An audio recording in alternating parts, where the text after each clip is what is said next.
Maka dari itu Hasim ini dinamakan Hasim gitu. Dan nama aslinya mah Hasim itu Amr ya. Nama aslinya mah Hasim itu Amr.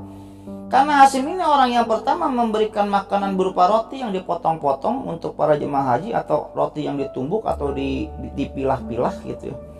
Maka disebutnya Hasim, si Amr ini disebutnya Hasim. Kan Hasim ini artinya ini meremas-remas roti hingga hancur kalau di dalam bahasa kamus bahasa Arab.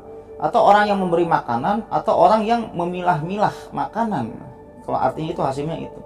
Hasim itu artinya. Jadi si Amr ini oleh di seketika itu dijulukinya Hasim. Nah, karena ketika itu Al-Muttalib ini terkenal orangnya kaya, ya orangnya kaya raya, dan kebiasaannya ini suka membeli budak-budak gitu. Jadi Al-Muttalib ini budaknya banyak loh, kalau budaknya ini banyak. Nah, ketika orang-orang dari Bani Hasim ini melihat Al-Muttalib ini membawa Syaibah, membawa seorang anak muda, ada beberapa orang yang ngerumpi lah. Beberapa orang dari Bani Hasim yang ngerumpi itu, Al-Muttalib bawa siapa? Anak muda bawa siapa?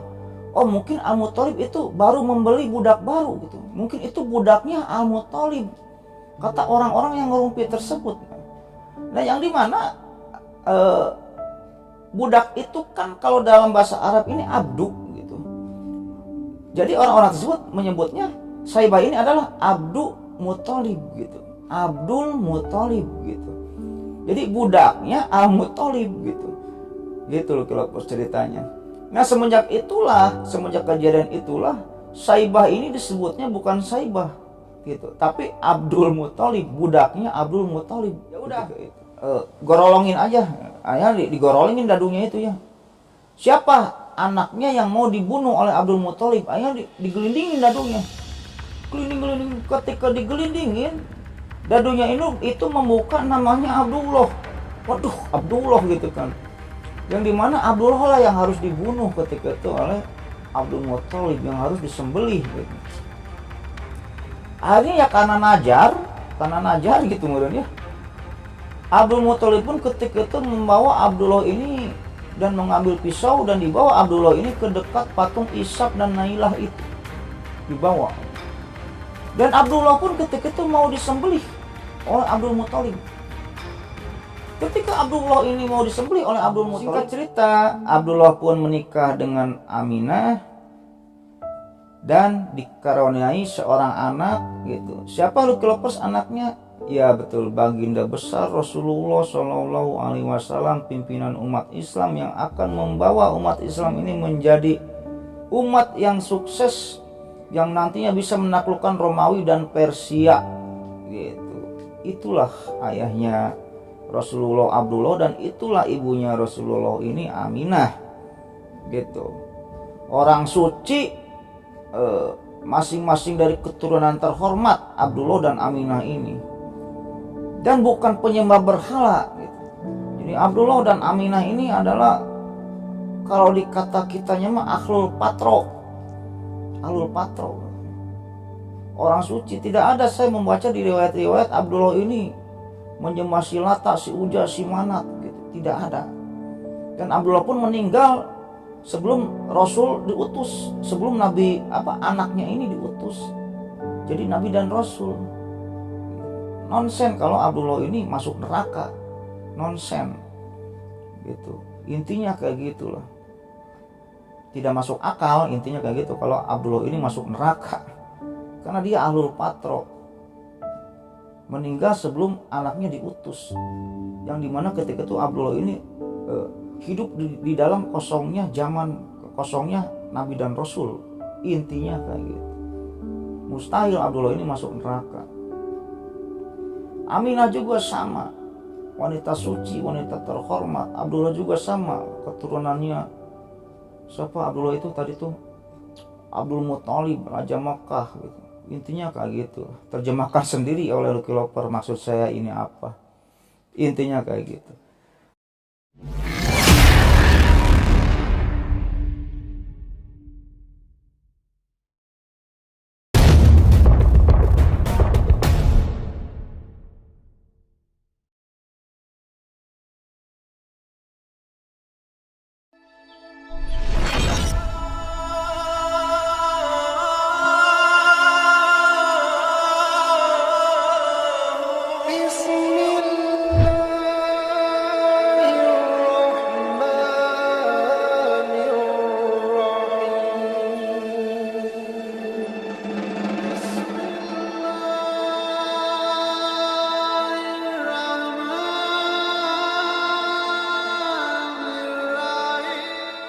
Assalamualaikum warahmatullahi wabarakatuh. Bismillahirrahmanirrahim. Alhamdulillahirrahmanirrahim. Wabihi nasta'inu ala umuri dunia waddin. Wassalatu wassalamu ala asrofil anbiya'i wal mursalin wa ala alihi wa sahbihi ajma'in. Amma ba'du. Allahumma sholli ala sayyidina Muhammad wa ala ali sayyidina Muhammad. Rabbi sholli sholli wa sirri amri wa hlul 'uqdatam min lisani yafqahu qawli. Oke Lucky Lovers, kembali lagi bersama saya Lucky Revolver. Jadi pada cerita dalam video kali ini saya akan melanjutkan suatu kisah sejarah Islam yang dimana pada part kemarin kita sudah membahas tentang bagaimana sejarah tertimbunnya sumur Jam-Jam ya, yaitu orang-orang Jurhum, dan bagaimana sehingga munculnya kakek Nabi yang bernama Qusay bin Kilab gitu. Dan Qusay bin Kilab tersebut adalah konon Raja Makkah pertama ketika itu ya, yang dimana dirinya memimpin Makkah secara adil. Maka dari itu orang-orang Quraisy ini semenjak Qusay bin Kilab ini sudah meninggal, namanya masih harum. Qusay bin Kilab ini namanya masih harum. Dan oleh sebab itulah nantinya cucunya ini ketika muncul menjadi Nabi dan Rasul, orang-orang Quraisy ini masih segan, masih menghargai Nabi, tidak membunuh Nabi, tidak menyakiti Nabi karena memandang kakeknya Qusay bin Kilab tersebut. Nah Lucky Lovers, mungkin pada video kali ini saya akan sedikit menceritakan tentang salah satu hilf atau konfederasi yang dinamakan Al-Fudul gitu ya. Dan sedikit menceritakan tentang kakek-kakek Nabi, kehidupan kakek-kakek Nabi, yaitu Abdullah, Abdul Muthalib atau Syaibah dan Hashim. Intinya kayak gitu. Dan sedikit akan menceritakan tentang bagaimana ditemukannya kembali sumur Jam-Jam tersebut yang tadinya sudah puluhan tahun terkubur, yang dikubur oleh Amr bin Al-Harits kalau nggak salah ya, dari suku Jurhum. Ketika itu suku Jurhum ini diusir ke Yaman kalau nggak salah, atau ke Syam ya, ke Syam gitu ya. Nah sebelum lanjut ke ceritanya Lucky Lovers ya, terlebih dahulu bagi Lucky Lovers semua yang sedang menonton video ini atau orang yang sedang menonton video ini yang belum subscribe, alangkah baiknya subscribe dulu lah ya, subscribe dulu di channel YouTube ini supaya apa? Supaya saya tambah bersemangat untuk membuat konten-konten selanjutnya. Dan bagi Lucky Lovers semua atau orang yang sedang menonton video ini yang sudah subscribe, saya banyak ucapkan terima kasih. Mudah-mudahan amal baik Lucky Lovers semua yang sudah subscribe dibalas kebaikannya oleh Allah Subhanahu wa taala berpuluh-puluh kali lipat, beratus-ratus kali lipat, beribu-ribu kali lipat, dan berjuta-juta kali lipat. Oke, kita lanjut ke ceritanya Lucky Lovers. Nah, ketika itu Lucky Lovers ya, pada zaman itu kabilah-kabilah orang-orang Quraisy ini mengajak untuk diselenggarakannya atau diadakannya suatu perjanjian gitu.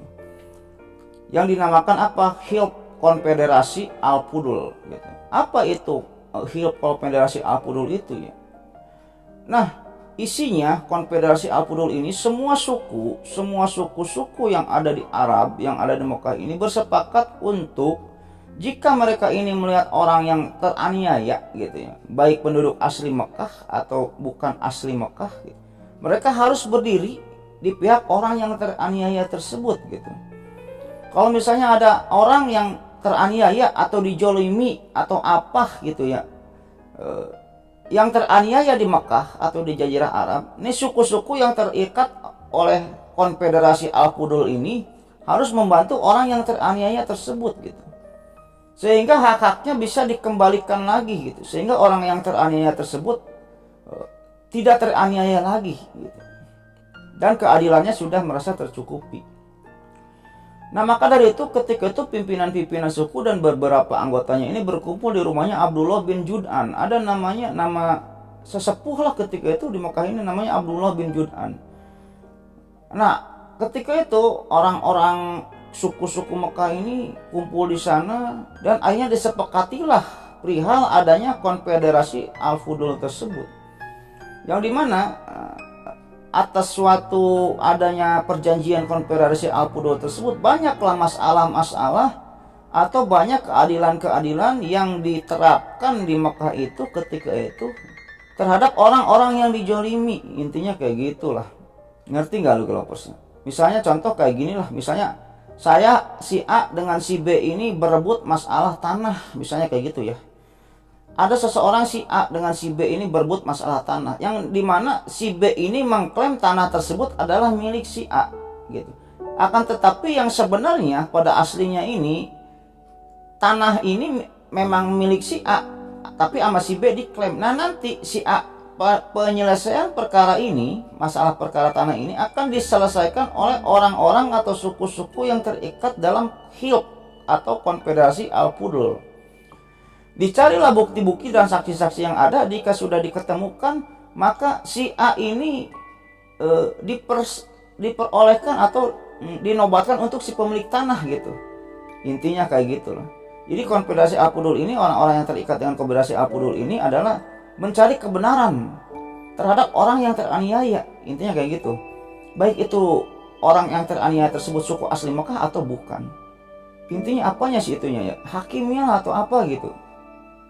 Nah, sehingga banyak ketika itu kejadian-kejadian yang diciptakan, keadilan-keadilan yang diciptakan oleh suku-suku atau orang-orang yang terikat dalam Konfederasi Al-Fudul tersebut gitu. Kita pass-forward ke depan. Ketika itu juga ada seseorang yang berselisih, ketika itu berselisih masalah harta gitu. Tapi ini kejadian sudah ke depan gitu, sudah Rasul ini sudah meninggal dunia. Ketika itu berperebut masalah harta gitu. Ada seseorang Al-Husain bin Ali bin Abi Thalib, anaknya Ali bin Abi Thalib.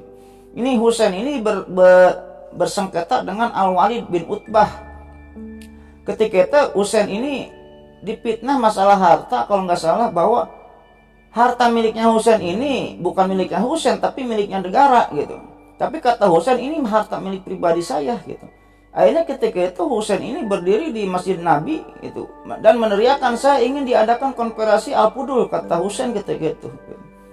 Hanya diselenggarakanlah Konfederasi Al-Fudul itu dibawa ke sebuah ruangan yang untuk menyelesaikan suatu masalah gitu ya.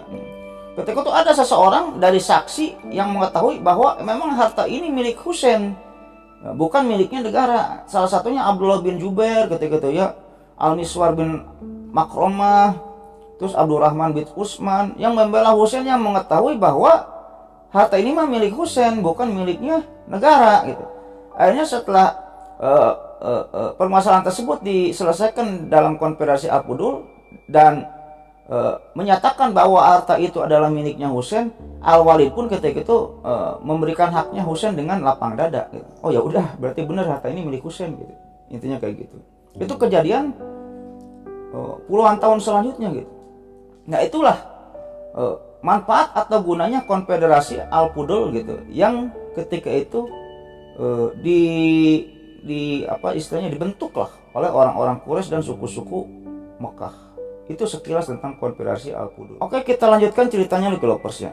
Di part kemarin saya sudah membahas tentang perseteruan, perebutan untuk pengelolaan Darun Najwa, komando perang jemaah haji Baitullah, pemberian makan jemaah haji. Itu ketika itu mau ada perang antara Bani Abduddar dan Bani Abdul Manaf gitu ya.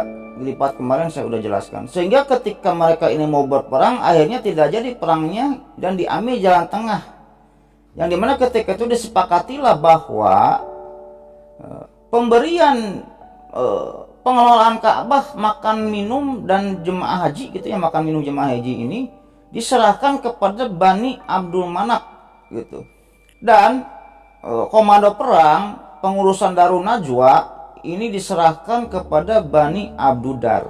Ya, nanti tonton aja di part kemarin Lucky Lovers.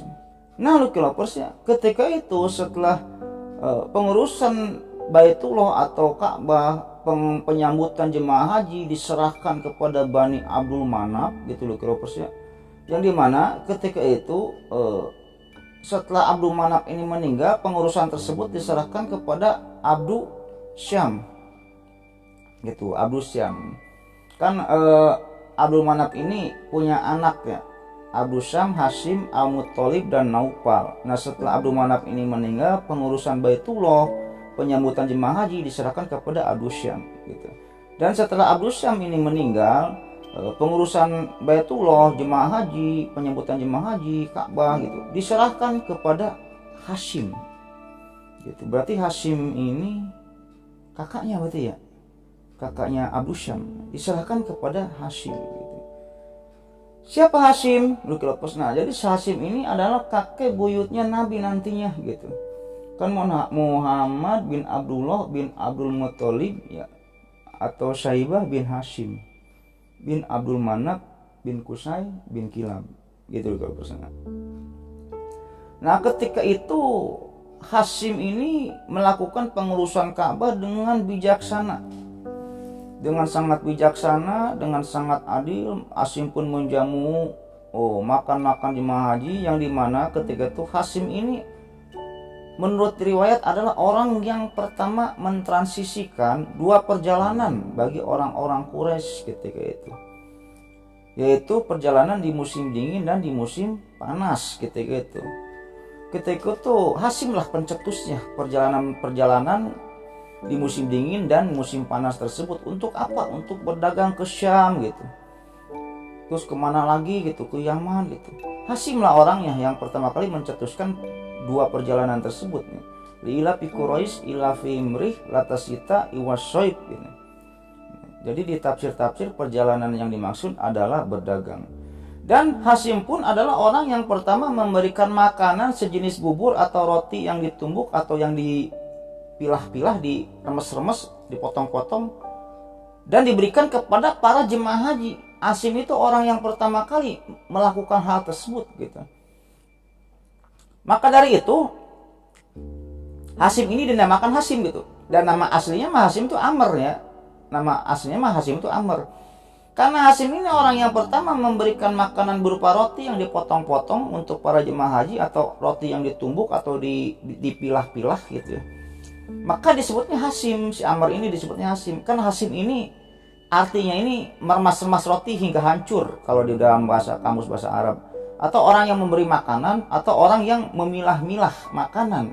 Kalau artinya itu Hashimnya itu. Hashim itu artinya. Jadi si Amr ini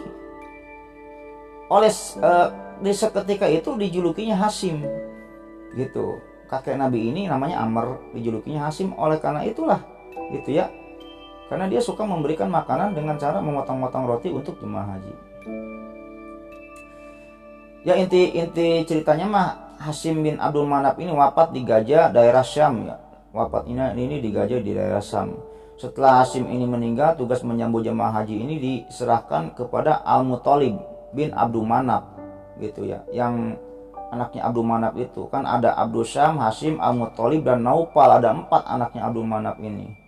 Nah setelah Hashim meninggal, penjamuan jemaah haji diserahkan kepada Al-Muthalib, anaknya Abdul Manaf juga. Nah, jadi Al-Muthalib ini lebih muda dari Abdul Syam dan Hashim, lebih muda, adiknya berarti kan ya. Nah, kita ceritakan tentang Al-Muthalib. Jadi Al-Muthalib ini adalah orang yang terhormat di kalangan Quraisy gitu. Orang yang terhormat di kalangan Quraisy. Dia Al-Muthalib ini kaya raya gitu, kaya raya. Al-Muthalib ini jujur, pintar, berwibawa. Sehingga ketika itu Al-Muthalib ini dijulukinya Al-Faid. Karena sifat-sifatnya yang tersebut, orang yang terhormat di kalangan Quraisy. Intinya kayak gitu. Oke Likilovers, kita lanjut ceritanya Likilovers. Di part sebelumnya saya udah membahas juga tentang anak-anaknya Abdul Manaf. Anaknya Abdul Manaf ini ada 4 orang Likilovers, yaitu Abdul Syam, Hashim, Al-Muthalib dan Naufal. Yang dimana ketika itu mereka ini bersatu untuk menghancurkan otoritasnya Abu Dar. Nah singkat cerita Abdul Syam ini sudah meninggal, tinggal Hashim gitu ya. Hashim. Nah kita akan menceritakan tentang Hashim gitu Likilovers. Yang dimana Hashim ini siapa Likilovers? Hashim ini adalah Muhammad bin Abdullah bin Abdul Muthalib ya, atau Syaibah bin Hashim. Kita akan sedikit menceritakan tentang Hashim. Kita sekarang menuju ke sebuah kota yang dinamakan Madinah gitu. Madinah.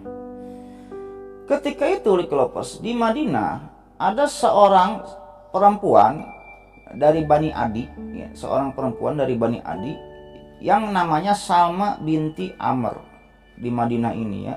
Nanti Bani Adi ini kalau nggak salah baninya Umar bin Khattab nantinya.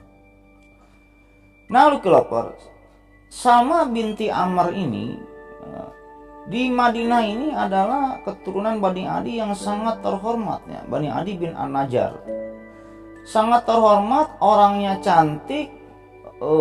Pokoknya wanita idaman semua pria ketika itu Salma ini gitu. Yang dimana ketika itu Likiloversnya sebelumnya Salma ini sudah menikah ya. Salma ini sudah menikah dengan seorang pria yang bernama Uhayyah. Uhayyah binti Al-Julah bin Al-Harisi. Nah, ketika Salma ini menikah dengan Uhayyah ini, Salma ini dikarunia anak namanya Amr bin Uhayyah. Singkat cerita saja, Salma ini menjanda. Nah, ketika Salma ini menjanda gitu ya, Salma ini lama tidak nikah. Karena Salma ini orangnya pilih-pilih. Bahkan di dalam hidupnya dia mencetuskan, meniatkan bahwa dirinya tidak akan menikah lagi kayak gitu dengan seorang laki-laki. Karena merasa Salma ini adalah dari kaumnya yang terpandang gitu, cantik, dan harus memiliki pria yang excited gitu, yang sempurna. Salma ini. Dan Salma ini pernah berikrar juga dalam hidupnya, kalau nanti saya menikah lagi, kata Salma, kalau nanti saya menikah lagi, saya mau otoritas pernikahan ada di tangan saya. Kata Salma berikrar ketika itu dalam hidupnya. Saya mau otoritas pernikahan ada di tangan saya. Seperti gini, oke lah, saya menikah dengan seorang laki-laki, boleh saya menikah dengan seorang laki-laki. Tapi kalau saya mau cerai ya cerai gitu. Kalau saya mau gini ya gini gitu. Jadi Salma ini ingin jadi pimpinannya ketika itu kalau menjalin suatu hubungan dalam rumah tangga. Paham loh Lovers? Itulah saya ceritakan tentang Salma. Nah, ketika itu Hashim ini datang ke Madinah. Ketika itu mendengar ada seorang wanita yang cantik, dan ketika itu Hashim pun melihat Salma, Hashim itu bogoheun ke Salma, intinya kayak gitulah. Akhirnya dilamarlah Salma ketika itu oleh Hashim ini, dilamar Salma. Setelah Salma ini dilamar, akhirnya diterima lamaran Hashim ini oleh keluarga Salma, oleh Amr, dan Salma sendiri bogoheun ke Hashim, suka sama Hashim. Singkat cerita, Hashim pun menikahlah dengan Salma, menikah. Nah, setelah Hashim menikah dengan Salma, Hashim ini dikaruniai anak yang bernama Syaibah. Hashim ini dikaruniai anak yang bernama Syaibah. Nah, setelah Hashim mempunyai anak Syaibah atas pernikahannya dengan Salma ini, Hashim ini meninggalkan Syaibah dalam perawatan istrinya, dalam perawatan Salma hingga usia balik gitu. Ketika itu Hashim pergi lagi ke baninya, ke kaumnya, ke sukunya. Nah, ketika itu Syaibah ditinggal di Madinah dengan Salma. Intinya kayak gitu loh Lovers. Dan setelah itu loh Lovers, setelah Hashim meninggalkan Syaibah ini, Hashim ini berpesan kepada Al-Muttalib, adiknya itu ya. Al-Muttalib, nanti kalau misalnya saya tidak ada umur gitu, tidak ada umur dan saya meninggal, dan nanti kalau Syaibah ini sudah gede, sudah besar, tolong kamu jemput Syaibah di istri saya di Salma, kamu bawa Syaibah ini ke sukunya, ke Bani Hashim. Bawa, karena apa? Di Bani Hashim ini Syaibah ini banyak saudara-saudaranya. Nanti di Bani Hashim ini Syaibah ini bisa ada yang mengajarkan tentang masalah perdagangan, tentang masalah bisnis. Daripada Hashim tinggal sama Salma di Bani Adi, pergaulannya kurang lah nantinya gitu. Tolong ya Al-Muttalib ya, kepada adiknya ketika itu Hashim ini memberikan pesan kepada Al-Muttalib, kalau Syaibah sudah gede, nanti jemput dan bawa Syaibah ini ke Bani Hashim, ke kaumnya, ke sukunya, supaya dia belajar tentang masalah perdagangan, tentang masalah bisnis. Terus kasih sayangnya juga tercukupi, karena banyak saudara-saudaranya di Bani Hashim daripada di Bani Adi, di kampungnya Salma ketika itu. Singkat cerita, Hashim pun meninggal gitu. Hashim pun meninggal, dan Al-Muttalib pun adiknya Hashim ini melakukan pesannya gitu, melakukan pesannya Hashim ini untuk apa? Untuk menjemput Syaibah dari Salma gitu, dari Bani Adi, dan tinggal di suku Hashim, Bani Hashim. Nah, Lucky Lovers, karena ketika itu Al-Muttalib pun ingin menjalankan wasiatnya Hashim, akhirnya ketika itu singkat cerita saja, Al-Muttalib pun ingin mengambil Syaibah dari tangan Salma untuk tinggal di Bani Hashim. Datanglah ketika itu Al-Muttalib ini ke Salma dan ke Syaibah. Ketika itu Syaibah sudah gede. Dan ketika Al-Muttalib datang, Syaibah pun ketika itu menuturkan, saya mah gimana ibu aja. Kalau kata ibu saya ikut dengan paman, ya saya ikut gitu. Kalau kata ibu saya tinggal dengan ibu, ya saya mah tinggal dengan ibu. Akhirnya ketika itu Al-Muthalib pun merayu Salma. Ya Salma, saya dapat wasiat dari Hashim. Kalau nanti Saibah udah gede, Saibah ini tinggalnya di Bani Hashim karena banyak saudaranya. Karena Saibah nanti akan diajarkan tentang masalah perdagangan, bla bla bla bla bla dan lain-lain. Nah, singkat cerita, karena dirayu-rayu kayak gitu, akhirnya Salma pun mengizinkan gitu. Ya udah, Al-Muthalib, bawa Hashim oleh kamu, jaga dia baik-baik, ajarkan dia masalah bisnis, ajarkan dia masalah perdagangan dan lain-lain. Akhirnya diizinkan. Singkat cerita, dibawalah ketika itu Saibah ini dari Bani Adi ke Bani Hashim gitu. Nah, ketika Al-Muthalib ini membawa Saibah, sudah sampai nih ke Bani Hashim, sudah sampai ke Mekah ketika itu, banyak orang-orang yang melihat bahwa Al-Muthalib ini sedang membawa, ini siapa anak muda yang bersama Al-Muthalib tersebut siapa gitu. Nah, karena ketika itu Al-Muthalib ini terkenal orangnya kaya, ya orangnya kaya raya, dan kebiasaannya ini suka membeli budak-budak gitu. Jadi Al-Muthalib ini budaknya banyak loh, budaknya ini banyak. Nah, ketika orang-orang dari Bani Hashim ini melihat Al-Muthalib ini membawa Saibah, membawa seorang anak muda, ada beberapa orang yang ngerumpi lah.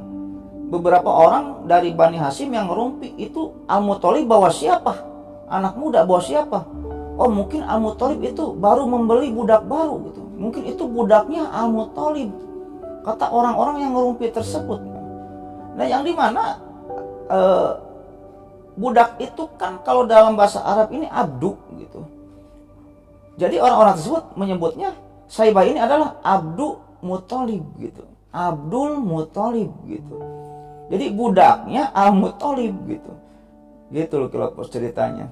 Nah, semenjak kejadian itulah Saibah ini disebutnya bukan Saibah gitu, tapi Abdul Muthalib, budaknya Abdul Muthalib ketika itu. Ngerti loh kelopusnya. Makanya sampai sekarang kan sembatan itu nempel gitu. Siapa ayah Rasul? Abdullah. Terus kakeknya Rasul Abdul Muthalib gitu kan, nempel sampai sekarang. Padahal bukan Abdul Muthalib, namanya mas Saibah. Karena ketika itu Saibah ini dibawa oleh Al-Muthalib dan dianggap oleh Bani Hashim, orang-orang yang ada di Bani Hashim ini, Saibah ini adalah budaknya Abdul Muthalib, yang dimana bahasa Arab ini Abdul Muthalib gitu, budaknya Al-Muthalib, bahasa Arab ini Abdul Muthalib. Oleh sebab itu dari sanalah Saibah ini dijulukinya Abdul Muthalib sampai dengan sekarang gitu. Mendengar hal tersebut, Al-Muthalib ini ngambek ke orang-orang itu, ngambek, celaka kamu menyebut orang ini adalah budak saya, dia keponakan saya, Saibah ini, kata Al-Muthalib ketika itu. Lah singkat cerita aja, Saibah pun ketika itu diurus oleh Al-Muthalib. Nah, sampai Al-Muthalib pun ketika itu meninggal ya. Al-Muthalib pun meninggal di Radman, sebuah daerah di kawasan Syam ketika itu ya, Lucky Lovers. Nah, Lucky Lovers, kita singkat cerita saja, akhirnya keturunan Abdul Manaf pun semuanya ini meninggal dunia, Lucky Lovers ya. Semuanya meninggal dunia, yang dimana dari Bani Abdul Manaf yang pertama kali meninggal dunia ini adalah Hashim, yang meninggal di Gaza.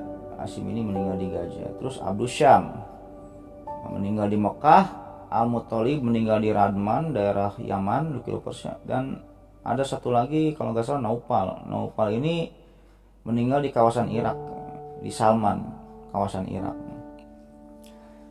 Nah, setelah semuanya ini pada meninggal dunia, kemudian Abdul Muthalib ini menjabat sebagai penanggung jawab pemberian minum jemaah haji setelah Al-Muthalib meninggal. Nah, ketika itu Abdul Muthalib ini dicintai oleh kaumnya. Karena apa?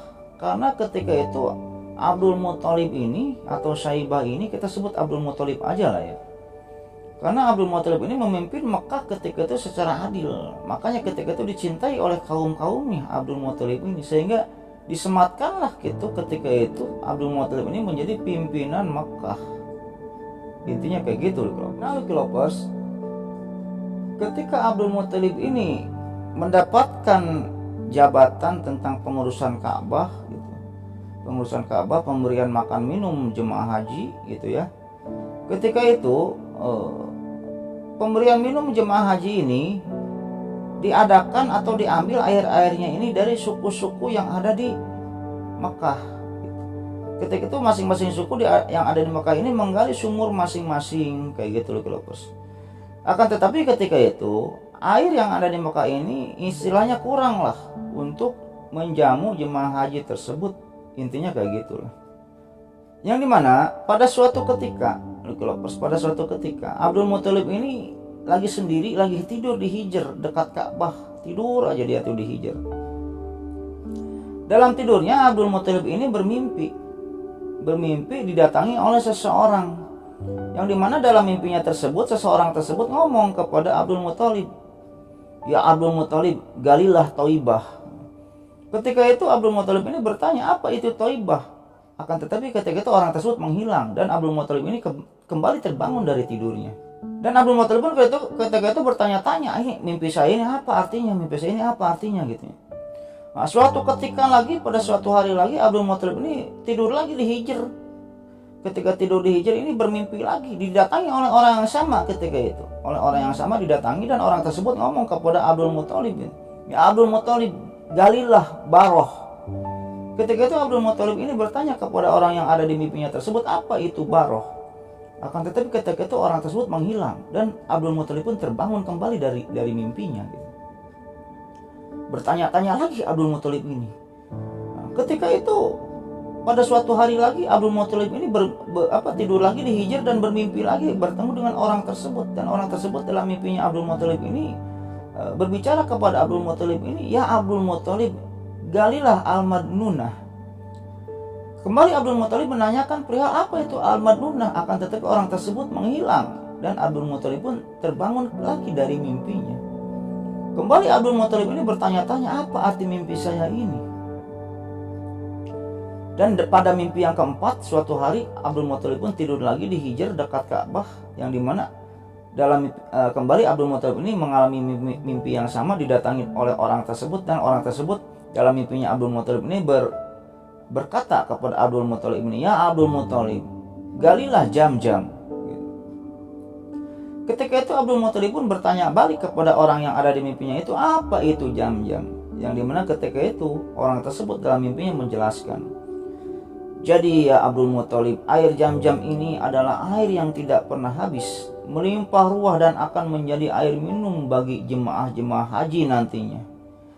Air Jam-Jam ini ya Abdul Muthalib berada di antara kotoran dan darah di sekitar tempat gagak-gagak bersayap putih berterbangan di dekat sarang semut gitu, yang dimana ketika itu banyak ya di dekat Mekah ini ada darah-darah tempat penyembelihan hewan persembahan kepada Tuhan-Tuhan mereka, berhala-berhala mereka." Jadi di dalam mimpi tersebut orang tersebut menjelaskan tentang letak Jam-Jam tersebut, letak air Jam-Jam tersebut yang harus digali oleh Abdul Muthalib itu. Dan ada juga di riwayat lain orang tersebut ini memberikan kisi-kisi tentang tempat air Jam-Jam tersebut yang harus digali oleh Abdul Muthalib ini, yaitu di riwayat lain ini ada tempat berada di antara patung Ishaq dan Nailah gitu. Berhala Ishaq dan Nailah. Jadi ketika itu di Makkah ini ada berhala namanya Ishaq dan Nailah, patung Ishaq dan Nailah.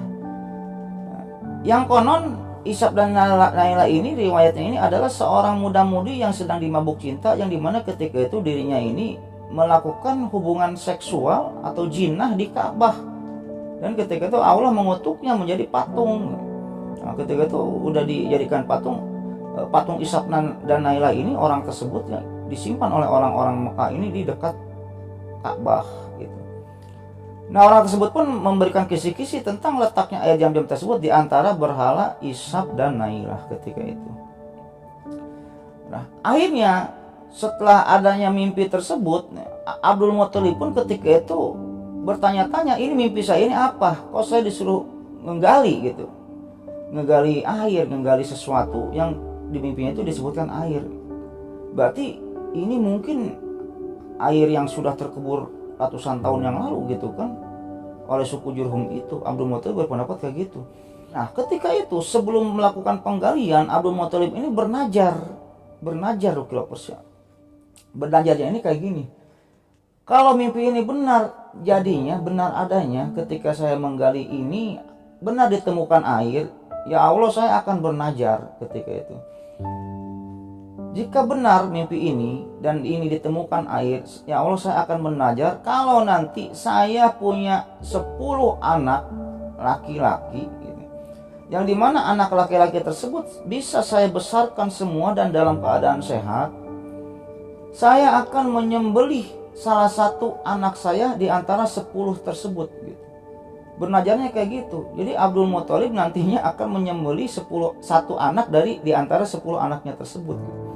Yang dimana ketika mimpi tersebut terjadi gitu, Abdul Muthalib ini baru memiliki seorang anak aja gitu, yang bernama Al-Harits kalau nggak salah. Anaknya ini Al-Harits gitu. Baru memiliki satu anak, belum memiliki 10 anak gitu Likelopers. Kan konon di riwayat-riwayat Abdul Muthalib ini kan anaknya ini ada 10 Likelopers. Ada 10 kalau nggak salah ya. Al-Abbas, Hamzah, Abdullah, Abu Thalib, Jubair, Al-Harits, Hijal, Al-Mukawim, Diror, dan Abu Lahab kalau nggak salah ya. Nah anak yang pertama itu Al-Harits gitu. Anak paling kecil, si bungsu ini namanya Abdullah gitu. Si bungsunya ini Abdullah namanya. Nah konon di riwayat dari 10 anaknya itu Abdul Muthalib ini paling sayang, paling nyah, paling dipikadede ini Abdullah. Siapa Abdullah itu? Bapaknya Rasul nantinya gitu. Bapaknya Rasul nantinya. Nah ketika mimpi ini terjadi, Abdul Muthalib ini baru mempunyai satu orang anak yang bernama Al-Harits. Bernazarlah kayak gitu. Setelah bernazar kayak gitu, akhirnya Abdul Muthalib ini memanggil anak, Al-Harits, kawal papa, kawal ayah. Mau ngapain ya? Mau kemana? Ayo kita ngegali tanah katanya. Ayah mimpi nih gini gitu. Akhirnya ketika itu digalilah suatu galian yang letaknya ini sesuai dengan kisi-kisi yang ada di mimpinya gitu. Ada darah yang mengalir, ada burung gagak yang perkumpulan burung gagak yang ada yang bersayap putih di antara patung Ishak dan Nailah, dan di sana ada sarang semut. Ketika mendekati Ka'bah, kisi-kisi tersebut terlihat nih oleh Abdul Muthalib ini. Oh itu ada tanah, itu ada sarang semut nih numpuk gitu ya. Oh itu ada burung gagak. Oh ini patung Ishak dan Nailah gitu. Akhirnya digalilah tanah di daerah tersebut. Di riwayat lain gitu ya, ketika Abdul Muthalib ini menggali tanah tersebut, orang-orang Quraisy ini menghalang-halangi. Karena apa? Ketika itu Abdul Muthalib ini agak merusak patung Ishak dan Nailah lah. Diawas-awaskan patungnya itu digali. Ketika itu di ini, Abdul Muthalib, kamu jangan menghancurkan berhala-berhala kami. Hentikan penggalian ini, nanti Ishak dan Nailah hancur gitu. Akan tetapi ketika itu Abdul Muthalib tidak menggubris larangan orang-orang Quraisy ini dan memerintahkan anaknya Al-Harits ini untuk menghadang orang-orang Quraisy ini. Ya anakku hadang orang-orang Quraisy itu. Ayah lagi menggali dulu nih. Dengan serius Abdul Muthalib ini ya menggali macul tanah. Akhirnya melihat keseriusan tersebut gitu ya, ketika Al-Harits ini mengeluarkan pedang mau menghadang orang-orang Quraisy itu, orang-orang Quraisy pun membiarkan Abdul Muthalib ini menggali galian tersebut gitu. Akhirnya pada diliatin gitu. Pada ngumpul orang-orang Quraisy ini melihat Abdul Muthalib ini menggali tanah. Nah, kurang lebih beberapa lama ketika Abdul Muthalib ini menggali tanah tersebut, keluarlah air dari galian tanah itu, muncrat gitu. Yang dimana di galian-galian tersebut ketika itu terdapat ada beberapa perisai, pedang, dan patung unta emas ketika itu ya. Yang dimana kan oleh si orang-orang Jurhum itu kan dulunya dikubur kan. Jam-jam itu dikubur dan dimasukkanlah perisai, pedang, patung-patung ke sana. Ketika itu ketemu tuh perisainya, pedangnya, patung unta emas. Akhirnya muncullah tergali sumur jam-jam tersebut oleh Abdul Muthalib. Ketika itu langsung Abdul Muthalib ini bersyukur. Alhamdulillah, ternyata mimpi saya ini benar, kata Abdul Muthalib. Melihat ada sumber air yang sangat banyak ketika itu, orang-orang Quraisy pun ketika itu memprotes Abdul Muthalib lah ketika itu. Ya Abdul Muthalib, sesungguhnya sumur tersebut adalah sumur nenek moyang kita Ismail, kata orang-orang Quraisy. Berlakulah adil kepada kami gitu. Intinya ginilah. Ini sumur milik bersama nih. kata orang-orang Quraisy gitu, ini sumur milik bersama, ini bukan sumur milik pribadi kamu ya Abdul Muthalib, kata orang-orang Quraisy ketika itu, setelah sumur Zam-Zam ini tergali kembali oleh Abdul Muthalib. Akan tetapi ketika itu Abdul Muthalib ini menolaknya. Oh tidak bisa, ini sumur milik saya pribadi, kata Abdul Muthalib ketika itu. Ini sumur milik saya pribadi, saya yang mendapatkan petunjuk langsung dari Allah untuk menggali sumur ini. Oh tidak bisa, ini sumurnya Ismail, kata orang-orang Quraisy. Ini sumur nenek moyang kami gitu. Kamu jangan serahkan dong, jangan mau dimiliki sendiri, bagi-bagi dong dengan kita. Ketika itu kata orang-orang Quraisy dan suku-suku lain. Akhirnya Abdul Muthalib pun kan ada orang yang pro-nya ya, orang yang pro ke Abdul Muthalib gitu. Orang Quraisy ini orang yang kontra gitu. Akhirnya ketika itu mau berperang lah, kelompok yang pro dengan Abdul Muthalib dan kelompok yang pro dengan Quraisy. Kelompok Quraisy ingin mengklaim bahwa sumur ini milik bersama, dan kelompok Abdul Muthalib itu sendiri mengklaim bahwa sumur ini adalah sumur milik pribadi Abdul Muthalib itu, yang dimana dia berhujah bahwa ini sumur milik pribadi saya karena saya yang langsung mendapatkan petunjuk untuk menggali ini dari Allah. Akhirnya ketika itu adalah penengah. Dari masing-masing kubu ini ada penengah gitu. Akhirnya ketika itu ya udah kayak gini aja. Kita cari hakim untuk menengahi siapa pemilik sumur ini sebenarnya. Apakah sumur Zam-Zam ini milik Abdul Muthalib pribadi gitu, atau milik kita bersama bangsa Mekah. Ketika itu Abdul Muthalib pun setuju. Ya udah kita cari hakim. Akhirnya ditunjuklah hakim, yaitu seorang dukun wanita dari Bani Sa'ad Hujaim gitu. Ada ketika itu seorang dukun wanita yang dianggap sakti, yang hujah-hujahnya ini suka dituruti oleh orang-orang gitu. Yang dimana dukun wanita ini bertempat tinggalnya di pinggiran kota Syam. Yang dimana ketika itu jarak antar kota Syam dan Mekah ini sangat lumayan cukup jauh, ratusan kilo. Dan tidak ada pesawat, tidak ada mobil, tidak ada kereta gitu. Orang-orang Mekah kita tuh kalau ke Syam ini menggunakan kuda, kalau enggak unta. Akhirnya orang-orang Quraisy dan Abdul Muthalib tersebut pergilah ke dukun wanita tersebut gitu, untuk menentukan siapa pemilik sumur ini gitu. Akhirnya singkat cerita jalanlah ketika itu Abdul Muthalib dan orang-orang Quraisy tersebutlah, ada puluhan orang lah ketika itu di Kelopersu. Singkat cerita saja, akhirnya mereka pun kan melewati padang pasir yang sangat tandus dan gersang, yang dimana ketika itu cuacanya ini terik, sangat terik sekali. Sehingga puluhan orang tersebut, singkat cerita saja, di tengah perjalanan ini kehabisan air dan kehabisan makanan, terutama air. Akhirnya mereka pun pada lelah dan duduk di unta atau di kudanya tersebut sudah tidak sanggup lagi. Akhirnya pada duduklah di padang pasir ngajoprak gitu ya, pada ngajoprak puluhan orang itu, termasuk Abdul Muthalib itu sendiri. Yang dimana jalan aja sudah pada tidak bisa ketika itu ya.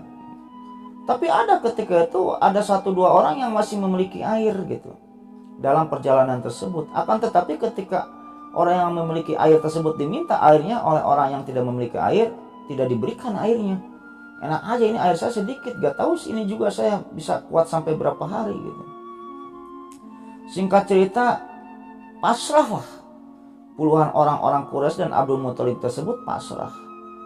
Mereka ketika itu berpikir, kita kalau menuju ke dukun wanita yang ada di Syam gitu ya, yang ada di Syam, kita pasti mati di tengah jalan.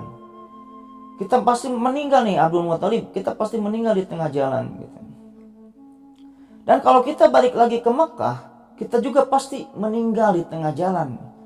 Saya udah gak bisa berdiri lagi nih, ini tuh sudah, wah pokoknya sudah pada lemas dah, karena kehabisan air ketika itu. Dikarenakan perjalanan dari Mekah ke Syam ini sangat jauh. Akhirnya ketika itu Abdul Muthalib pun ada orang yang suka dimintai hujahnya, dimintai pendapatnya oleh orang-orang Mekah. Ketika itu orang-orang Mekah pun meminta pendapat tentang ini apa yang harus kita lakukan dalam keadaan kayak gini gitu ke Abdul Muthalib itu. Yang dimana Lucky Lovers ketika itu Abdul Muthalib ini ngomong, udah sekarang begini aja dah. ini masing-masing orang menggali kuburannya masing-masing. Jadi misalnya kalau orang itu ada 20, masing-masing orang ini menggali kuburan masing-masing. Untuk apa? Nanti kalau misalnya di antara 20 orang ini misalnya gitu ya, ada seorang yang meninggal, orang yang masih hidup menguburkan orang yang sudah meninggal tersebut gitu. Dan kalau ada lagi yang meninggal, orang yang masih hidup menguburkan orang yang meninggal tersebut.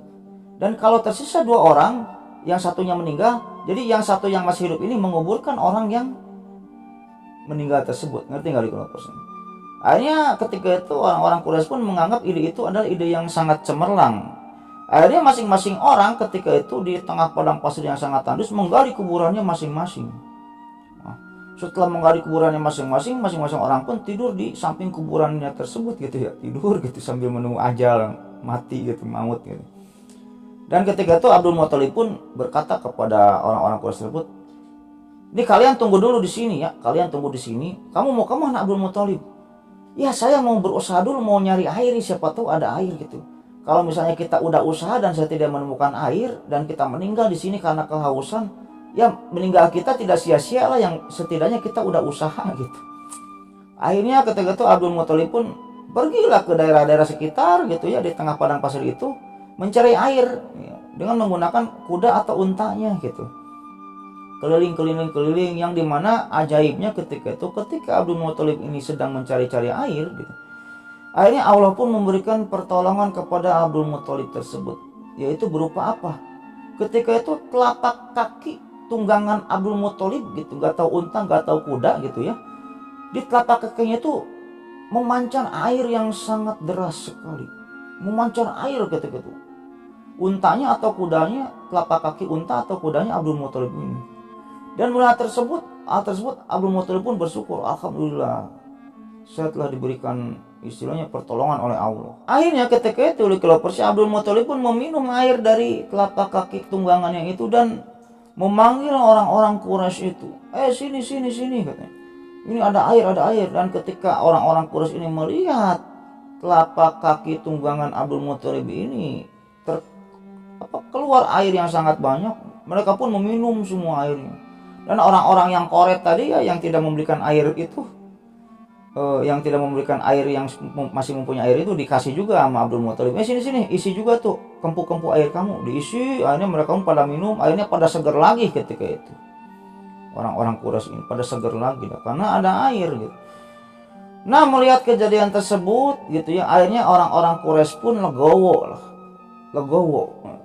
Perihal ya udah Abdul Muthalib, udah kita gak usah jadilah ke dukun wanita itu, gak usah jadi. Sekarang mah kami semua ini percaya bahwa intinya sumur Jam-Jam ini udah milik kamu pribadi. Percaya karena Allah yang memberikan kamu petunjuk tentang sumur Jam-Jam itu. Dengan bukti yang ada di sini sekarang, telapak kaki tunggangan kamu juga kan mengeluarkan air. Berarti benar-benar Allah ini telah memberikan sumber Jam-Jam ini secara pribadi ke kamu. Ya udah, saya tidak akan mengusik-musik lagi tentang sumur Jam-Jam. Mau diapakan sumur Jam-Jam terserah kamu sekarang Abdul Muthalib. Dan kami orang-orang Quraisy ini tidak akan berdebat lagi masalah sumur Jam-Jam gitu. Dan kami orang-orang Quraisy ini intinya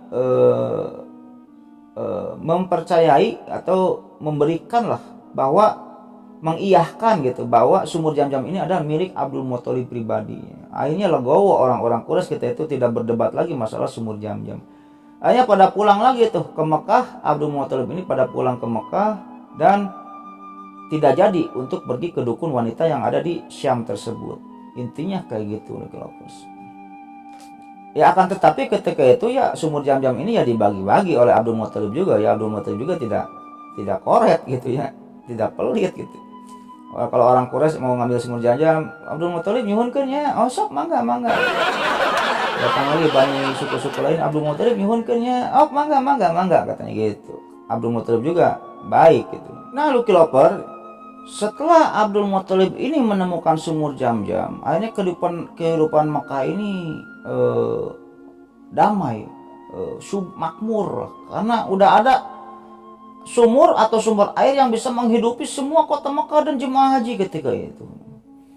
Nah setelah itu Lekilopers ya, Ingat kan Najar Abdul Muthalib yang ketika itu gitu ya, ketika itu. Nah sekian lama, setelah sekian lama gitu, akhirnya Abdul Muthalib pun mempunyai 10 anak gitu loh. Kalau mempunyai 10 anak laki-laki yang dimana dia itu anaknya ini pada sehat-sehat semua gitu ya. Yang dimana ketika Abdul Muthalib ini ketika itu bernajar, Abdul Muthalib ini baru mendapatkan satu orang anak yaitu Al Harits gitu. Nah sekian lama Abdul Muthalib pun punya anak lagi, Abbas, Hamzah gitu ya, Abu Thalib, Abu Lahab, Abu Kawim, Diror, Jubair, sampai Abdullah yang terakhir. Nah setelah munculnya Abdullah yang terakhir, anaknya yang ke-10, anaknya yang paling kecil gitu, anak bungsu gitu ya, Abdul Muthalib pun ingat dengan najarnya. Aduh, saya dulu pernah najar kayak gini. Saya mau membunuh menyembelih salah seorang anak saya jika saya mempunyai 10 orang anak laki-laki yang saya besarkan dalam keadaan sehat, intinya kayak gitu. Akhirnya najar tersebut pun dilakukan oleh Abdul Muthalib gitu loh. Najar tersebut dilakukan oleh Abdul Muthalib, yang dimana ketika itu Abdul Muthalib pun mengumpulkan 10 anaknya itu. Dipanggil, anak-anakku sini. Dulu ayah ini pernah bernajar gini dan gini. Gimana? Kamu setuju nggak dengan najar ayah? Oh oke, baiklah ayah, kalau itu najar ya udah kami setuju. Terus apa yang harus kami lakukan? Akhirnya ketika itu Abdul Muthalib ini memerintahkan masing-masing anaknya ini untuk membuat dadu gitu, membuat dadu, dan di dadunya ini ditulis nama mereka masing-masing gitu. Ditulis nama mereka masing-masing. Misalnya Abdullah, Al Harits gitu, Hijl gitu ya, Abu Lahab gitu, dan lain sebagainya. Ditulislah nama anak-anak mereka masing-masing, nama mereka masing-masing di dadu itu. Dan ketika itu Abdul Muthalib pun membawa ke-10 anaknya ini ke Ka'bah. Ada kuncennya lah di sana ketika itu ya, kuncen Ka'bah gitu. Akhirnya diceritakanlah kepada kuncennya, ya udah gorolongin aja.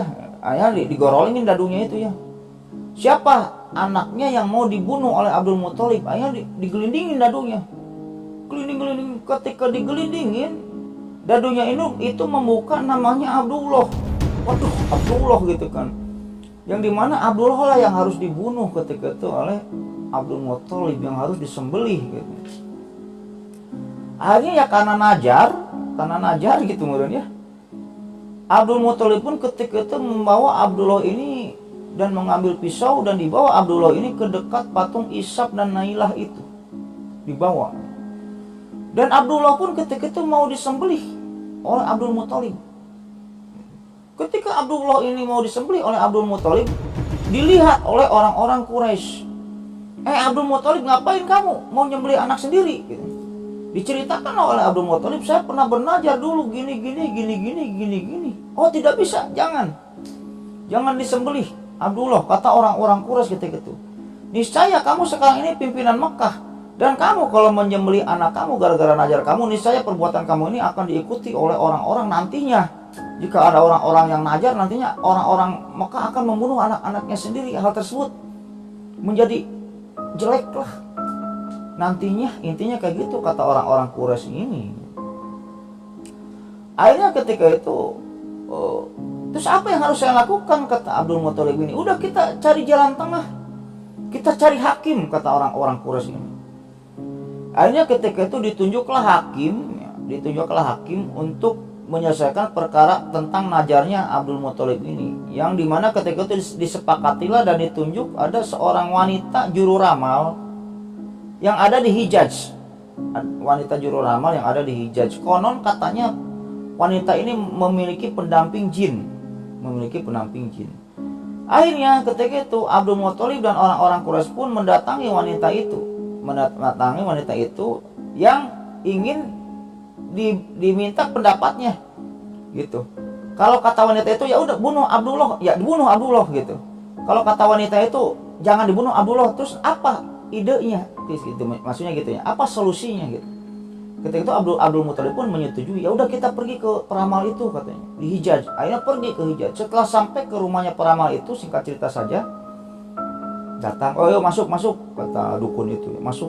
Setelah masuk pada duduk gitu.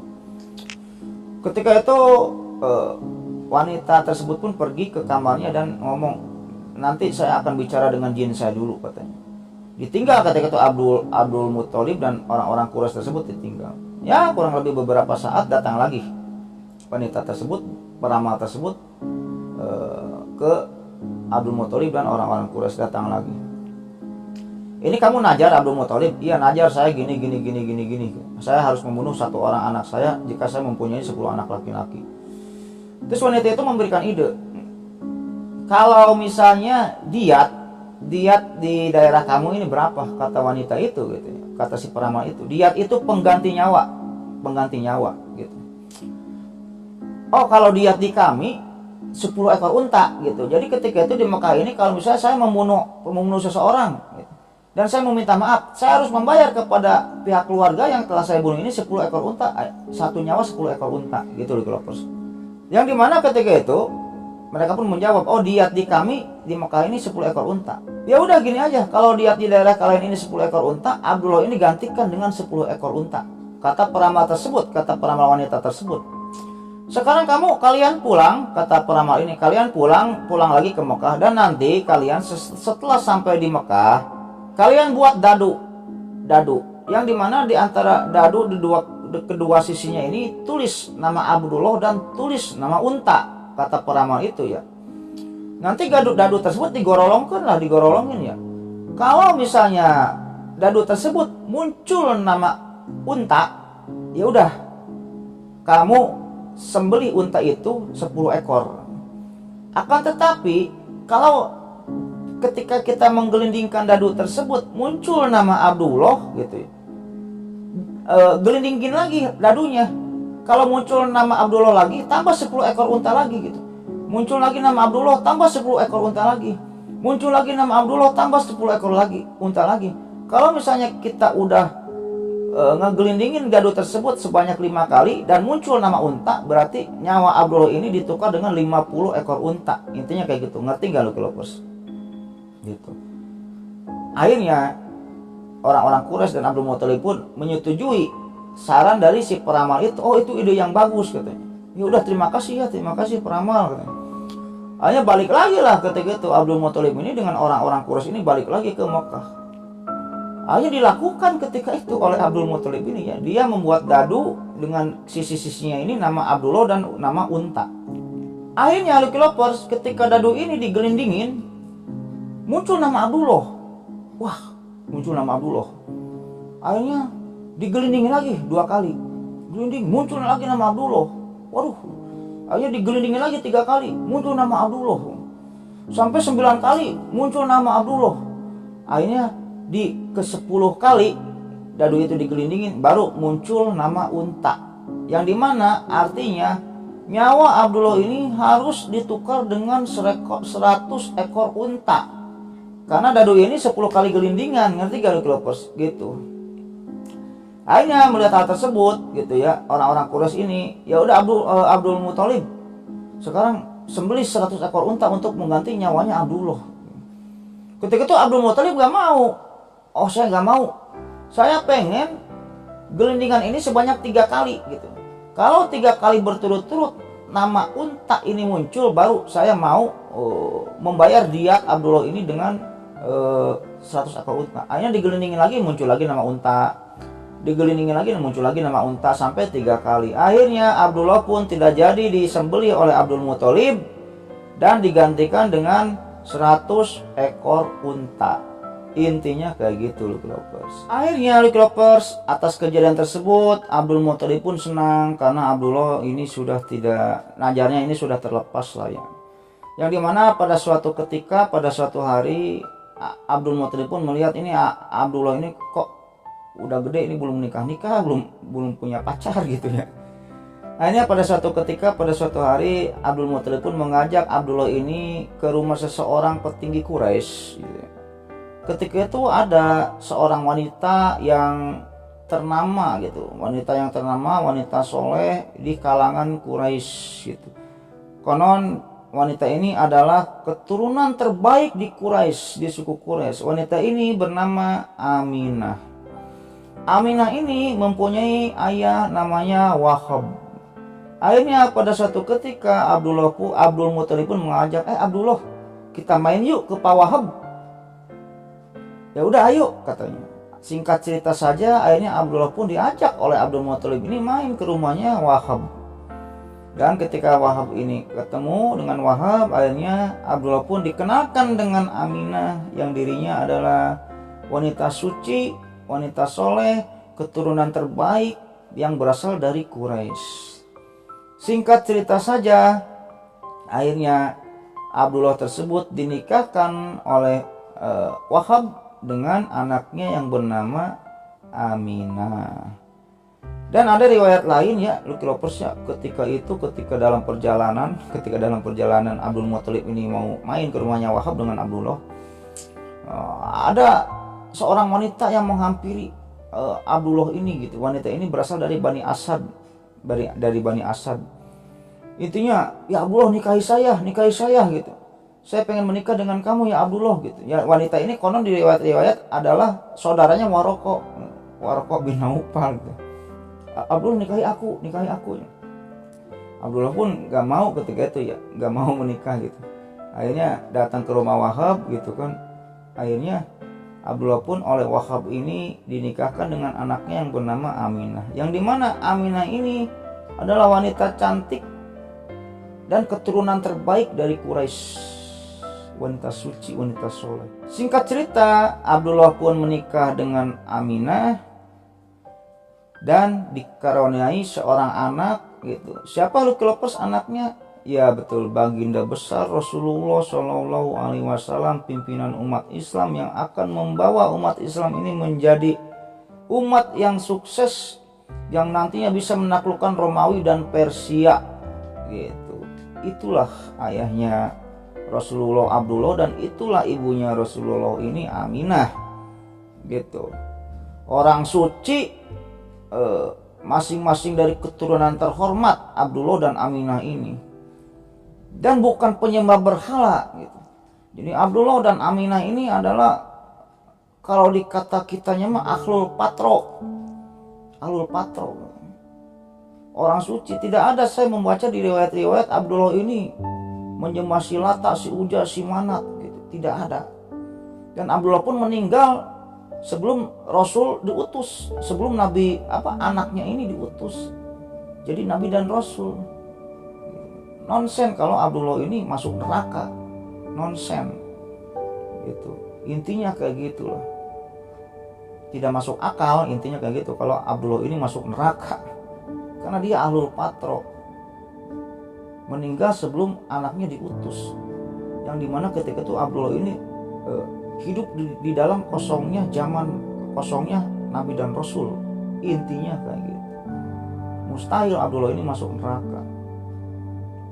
Aminah juga sama, wanita suci, wanita terhormat. Abdullah juga sama, keturunannya siapa Abdullah itu tadi tuh?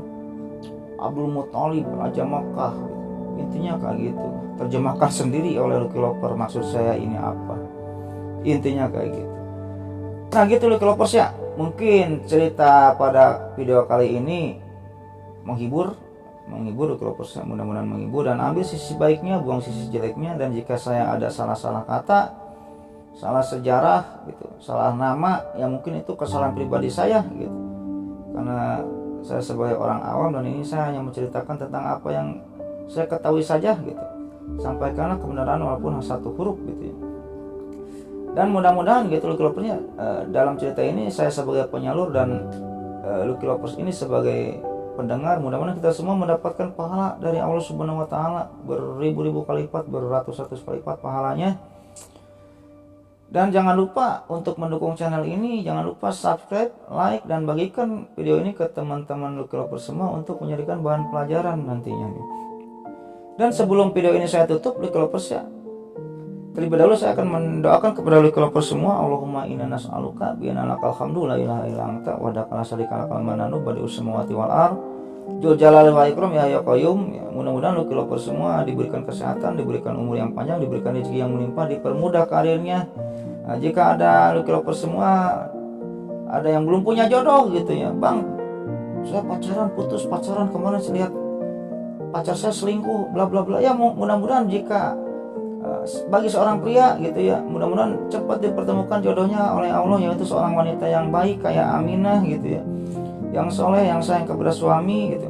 Dan jika seorang wanita, mudah-mudahan cepat dipertemukan dengan seorang laki-laki yang baik, yang sayang kepada suami, yang soleh, yang tampan, yang ganteng, yang terutama yang berkepribadian gitu, punya mobil pribadi, punya rumah pribadi.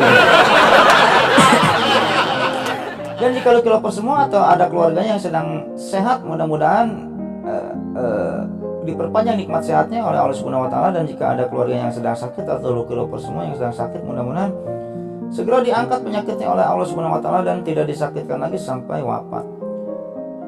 Dan yang paling utama, mudah-mudahan kita semua termasuk saya dikumpulkan di surganya Allah Subhanahu wa taala dan mendapatkan syafaat darinya. Mungkin gitu aja laki lovers ya. Cerita pada video kali ini mudah-mudahan menghibur. Akhirul kata, Allahumma sholli ala sayyidina Muhammad wa ala sayyidina Muhammad wa billahi taufiq wal hidayah. Wassalamualaikum warahmatullahi wabarakatuh.